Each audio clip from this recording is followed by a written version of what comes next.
James from the Worldwide Karate Guide, and today we have Sensei Tsuneari Yahiro, 14-time Australian champion, and we're lucky enough to have a chat with him before he heads off to the Olympics, representing Australia in the Karate Division. This is the first time karate's ever been in the Olympics, so it's a really special time, and karate is one of the athletes representing all of the karatekas around the world. Welcome, Sensei Tsuneari. Hi, Sensei James. Thanks for having me on the show. Yeah, it's good to see you. Good to see you too. So we're just going to ask a couple questions just to see what it's like to be a karateka and how you came to this stage to be able to even participate and make it, because we know that it wasn't easy to qualify to get to the Olympics. Only, I think, was it 10 in your division? Is that correct? Yep, 10 in the division. Yeah, 10. So 10 from around the world. So that's a huge achievement, but I'm sure, you know, you have big goals once you get there to get a medal. Just to start off, I just wanted to ask, how old were you when you first started karate, and why did you start karate? Why did you choose that sport? Yeah, so when I started karate, I was 9, and initially my uncle did it as part of like just fitness and like just to stay fit, and he told my dad that karate is good. So one day I came home from school, and my dad was, to me and my older brother, we started together. He just told us to get in the car, and we didn't know where we were going, and off we went to the dojo. Oh, nice. And that was it. There was no turning back from there. Awesome. So how old were you, when you started? 9. And how old are you now? 33. Gee, so in that time, did you have any breaks, or have you trained all the way up from 9 to 33 years of age? Pretty much. I've had like, small breaks due to injuries. And I just took that time as like a chance to take some time off and take little breaks. But other than that, I was, trained all the way through till now. And then, but after the Olympics, I'll happily retire. So it's going to be good. Yeah, nice finish off. Finish off the biggest thing in sport, the Olympics, that we all dream about. From training, so obviously you've been training for so many years. What is the one thing that you feel personally? I think everyone's a little bit different, but what's one of the biggest things that you think you've gained from training karate and competing? Yeah, I think training and competing at like a high level, the only thing that I cannot really say that I gained is like, I learned how to be successful. And I think and the bottom line is there's nothing but just hard work and dedication. Like, there's nothing that substitutes that. Of course, you got to work smart. You got to work, with the right people. But at the end of the day, what I learned through training and karate and competing is you just got to work hard. So I guess that's, what you're saying is there's no shortcuts to any success. I know often people want to just achieve instant success, but I guess what you're saying is it doesn't happen straight away. And I'm sure there would have been times where you felt like, the end goal was such a far distance away, but you had to, I guess, look for something, some motivation to push yourself to get there. Yeah, it's just about like, knowing your goals, knowing small goals that lie ahead, like just to get to the end. And I think at the end, it's just tunnel vision. When you see it, you're just going to see the end, and you're just going to just keep walking every step, one step at a time, but just keep pushing. And I think once you know that you can, if you do that and you can achieve something, I think you can do it in anything. Yeah, nice. Yeah.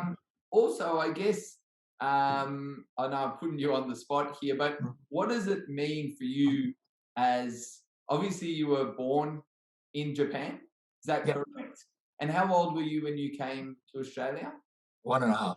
Ah, 1.5, nice. And your household, I know I've met your parents, and your family's quite traditional Japanese, but also strong with Australian culture.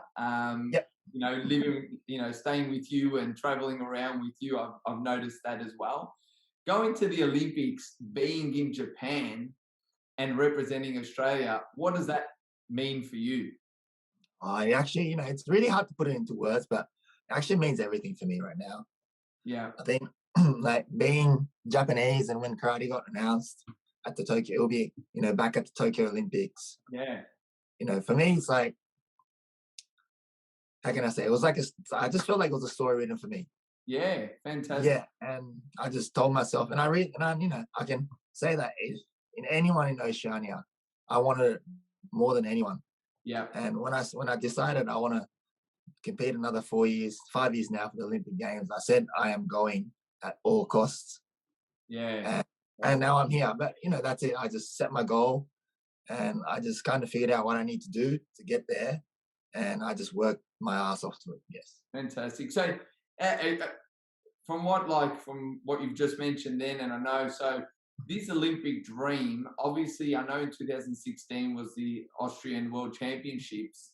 Um, was this Olympic dream developed from there? Because I know karate wasn't in the Olympics prior to that. So, are you saying that the last 5 years have been solely dedicated for this one goal? Is that right? Yeah, that's it. So if it wasn't for the Olympics announced in 2016, I think I would have retired at like the Austrian World Championships. Like, like my motivation to do like World Championships and stuff like that was reaching an end. Like I've done it many times, and you know, unfortunately, I couldn't get the podium at the World Championship stage. But then the Olympics was announced, and I had this little bit of time to think about it after the World Championships. So I got home, spoke to my close friends, spoke to my family, and they all just said, "Look, you have to do it. Like, there is no way. Like, you have a good chance of going, and Yeah, this opportunity is in front of you, and it's stupid to not even try." And yeah. but for myself, I said, if I'm going to try, I'm going to go. Like, Yeah, yeah. yeah, Well, I do know one thing from over the years is when you make a decision, there's no one stopping you. You're quite determined. Because I'm not surprised that you are going to the Olympics, and I'm not surprised to see a great result there as well.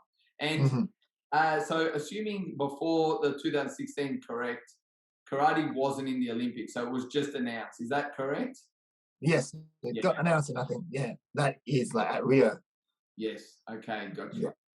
All right. Also, another question without notice. What's your now week leading up into the Olympics?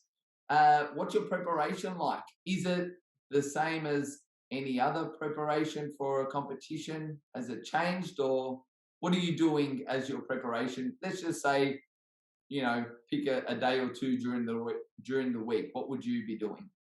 Yeah, so right now I'm in like a final stages of my training camp. So my body is in a lot of, I'm very sore.